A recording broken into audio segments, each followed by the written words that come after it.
উগ্র হিন্দুবাদের নামে ভারতবর্ষের ঐক্যকে নষ্ট করার চেষ্টা করছেন, তাদের পথটা ভারতবর্ষের পথ না।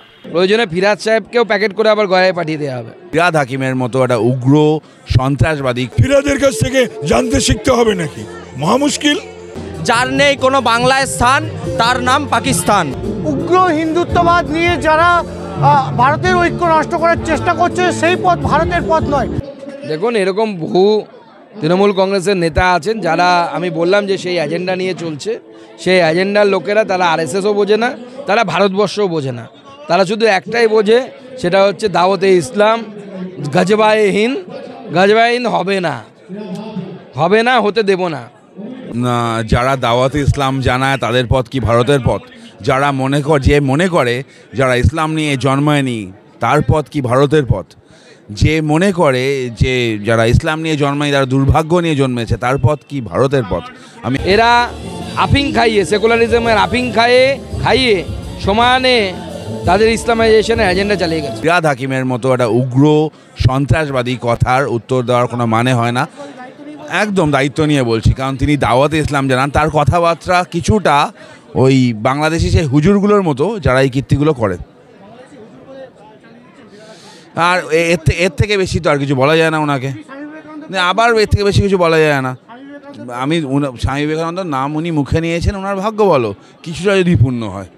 আর ও যে ধর্মের কথা নিয়ে ইদানিংকাল একটু লম্পঝম্প করছে, মুসলিম লিডারদের কাছ থেকেই আমার জানা বা শোনা, অনেকেই বলে তারা ওকে মানেও না, তাদের লিডার মনেও করে না, কোরআন টোরানও পড়েছে বলে আমার মনে হয় না। ফিরাদ হাকিম সাহেব বিবেকানন্দকে পড়েননি, জানেন না। উনি যদি চান বিবেকানন্দ ইসলাম সম্পর্কে কি বলেছেন আমি কোর্ট পাঠিয়ে দেব, ওনার ক্ষমতা আছে চ্যালেঞ্জটা অ্যাকসেপ্ট করার। ক্ষমতা থাকলে চ্যালেঞ্জটা অ্যাকসেপ্ট করুন, আমি বিবেকানন্দের কোর্টটা পাঠিয়ে দেবো, বইয়ের নাম, পৃষ্ঠা নাম্বার সব দিয়ে পাঠাবো। উনি মিডিয়ার সামনে শুধু বিবেকানন্দের কোর্টটা পড়বেন।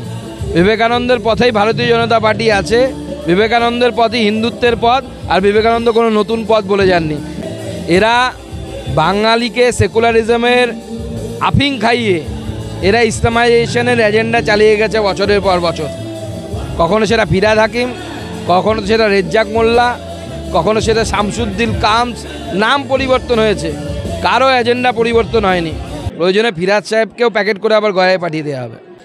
কিন্তু সুতরাং ও কোনো কিছুই ওর ধ্যান ধারণা নেই, জ্ঞান নেই, পড়াশোনা নেই।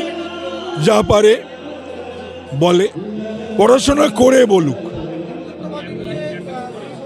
ওর কোনো অধিকার আছে নাকি হিন্দুত্ববাদী নিয়ে কোনো কিছু বলার? ও জানেটা কি? বসবে কোনোদিন ডিবেটে? ও জানেটা কি? হিন্দুত্বটা কি ফিরাদের কাছ থেকে জানতে শিখতে হবে নাকি? মহা মুশকিল। আর কিছুদিন পর বাংলার মানুষ ফিরাদ হাকিমকে কটাক্ষ করবে, যার নেই কোনো বাংলায় স্থান, তার নাম পাকিস্তান। অর্থাৎ ফিরাদ হাকিমের জায়গা আগামী দিন পশ্চিমবঙ্গে হবে না, পাকিস্তানে হবে। এটা ফিরাদ হাকিম কথার প্রসঙ্গে পরিষ্কার করে দিচ্ছে। এবং দ্বিতীয় কথা, ফিরাদ হাকিম কোথাও গিয়ে বলছে যে 33% হিন্দু নাকি পশ্চিমবঙ্গকে গ্রাস করেছে, কিন্তু আবার সিদ্দিকুল্লাহ চৌধুরী বলছে মমতা বন্দ্যোপাধ্যায় নাকি সঠিক মূল্যায়ন করতে পারেনি। আমার কথা হচ্ছে, সিদ্দিকুল্লাহ চৌধুরীর প্রসঙ্গ উত্থাপন করে এই প্রসঙ্গকে কতটা প্রাসঙ্গিকতা মমতা বন্দ্যোপাধ্যায় দিচ্ছে, কিংবা এই ববি হাকিমের প্রসঙ্গকে উত্থাপন করে কতটা মমতা বন্দ্যোপাধ্যায়ের প্রাসঙ্গিক করছে, এটা নিয়ে সিদ্দিকুল্লাহ চৌধুরী এবং ববি হাকিম দুজনেই দ্বন্দ্বে আছে। কোন দিন দেখবেন সিদ্দিকুল্লাহ চৌধুরী বনাম ববি হাকিম হচ্ছে।